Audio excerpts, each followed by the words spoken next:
Thinking about the Wizard of Oz might seem a strange place to begin on a day like today, always sombre, a poignant day that we know touches nerves and unearths our own personal and familial connections with all that today means.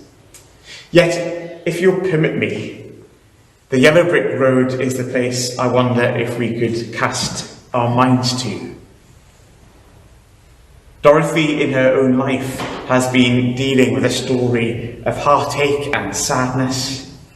The story's shaken up, of course, at the beginning of the film in a dream, or rather a nightmare, only for her to find herself taken up into a much bigger story, dealing not just with her own troubles, but with good and evil. The Wicked Witch of the East has been defeated, and it becomes her job, of course, somehow, to begin to tackle the Wicked Witch of the West.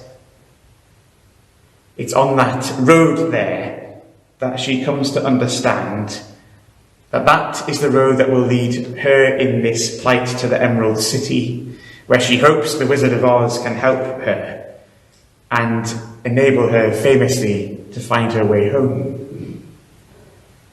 As you'll know, much happens on that road to the Emerald City, not least the finding of friends along the way. It's always interesting to me, though, in this story, how sometimes, in fact very often it seems, it's these very friends, the Scarecrow and the Tin Man, who seem to make things worse all the time.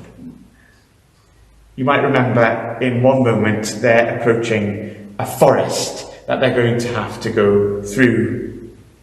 Dorothy, already, as I said, dealing with the cosmic powers of evil, begins instead to worry about what she's going to find in this forest, what sort of wild animals might await them.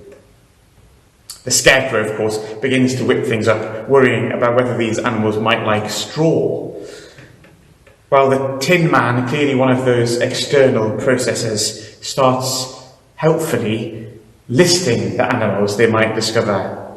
Lions, he says. Tigers, he wonders.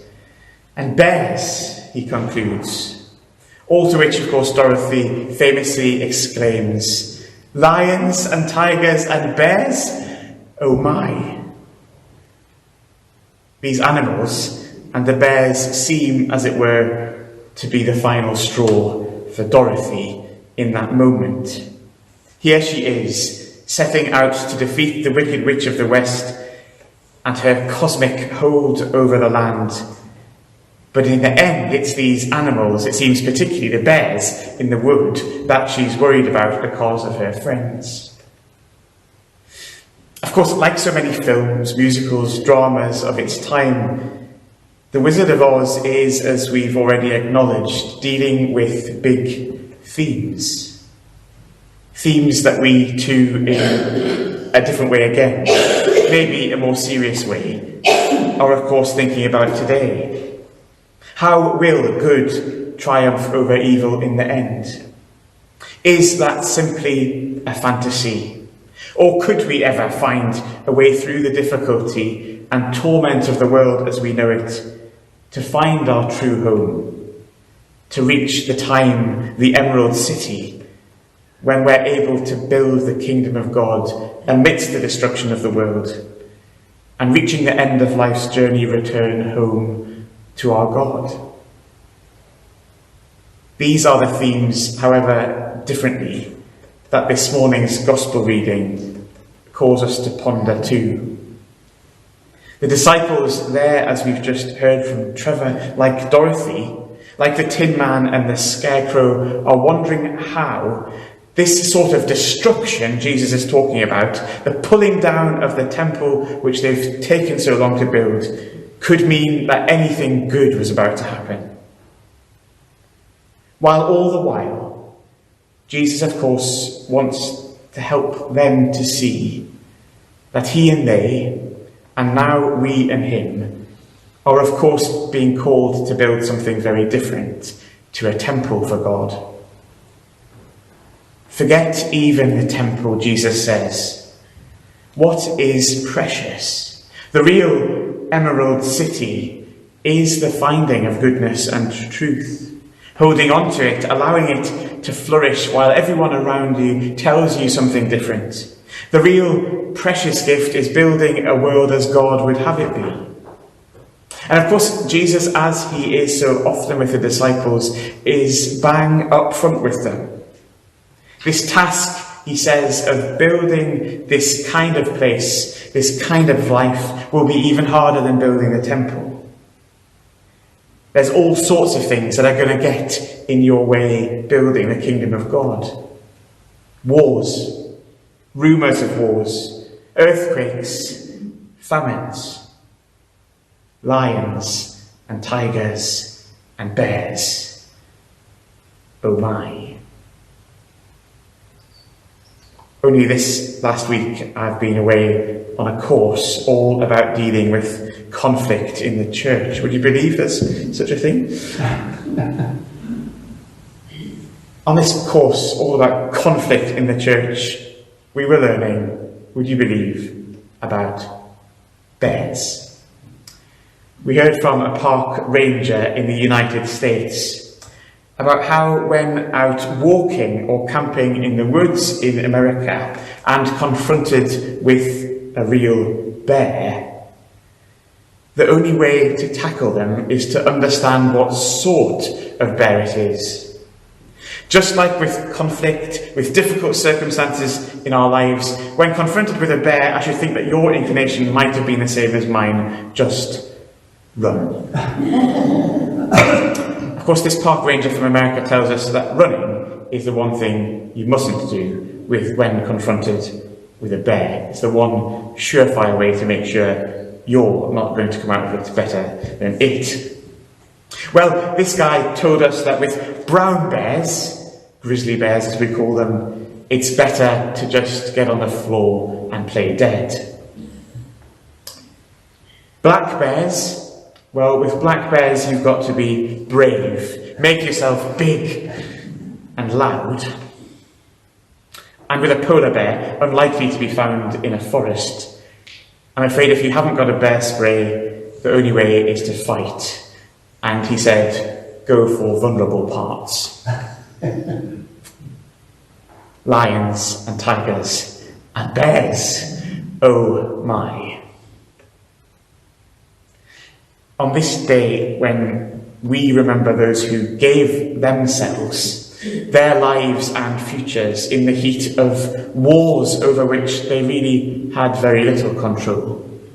But on this day when today we continue to remember and pray for those who find themselves in different conflicts, people in the armed forces, our political and military leaders who have different and more wide-ranging decisions than they did perhaps in the First and the Second World War.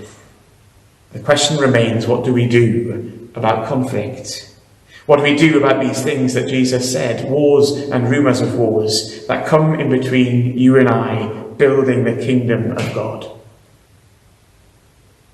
On this day, our gospel reading rightly speaks about our longing for difference and transformation in the world,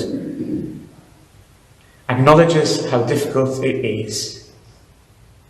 But today, as we think about dealing with conflict in our time, and for me this week, having been thinking about how to confront different bears, I'm struck that Jesus' message for us of how to go on seeking God's will, his way, his peace in the world, is just like all the advice about bears. How in every age we're being called not firstly to action, but to reflection. Even for the briefest of moments, if that's all that you're afforded in the heat of a conflict, in the face of destruction, Jesus says one thing: read the signs of the times.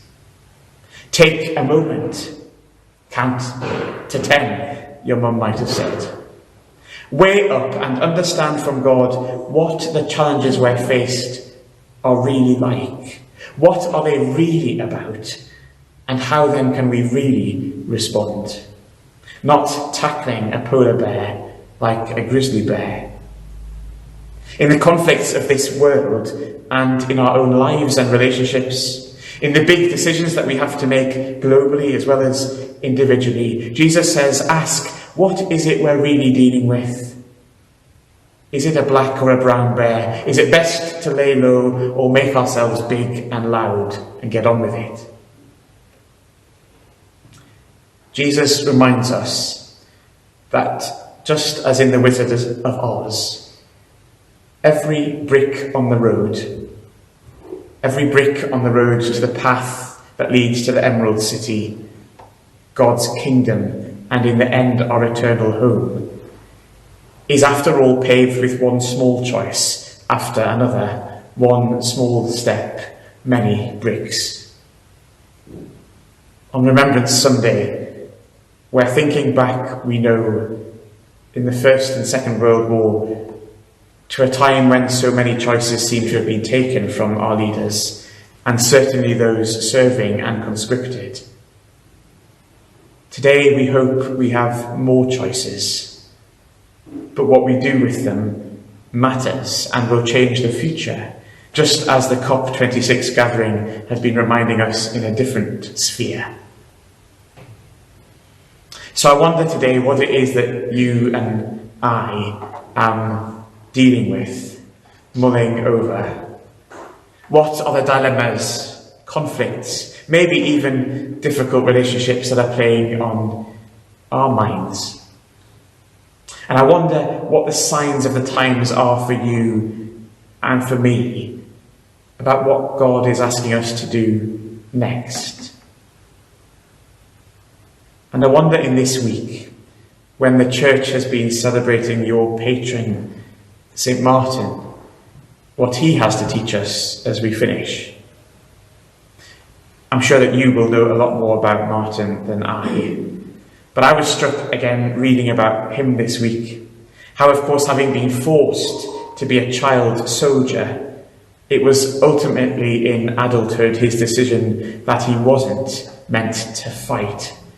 That made him, in fact, become, after the apostles, the very first saint who wasn't a martyr.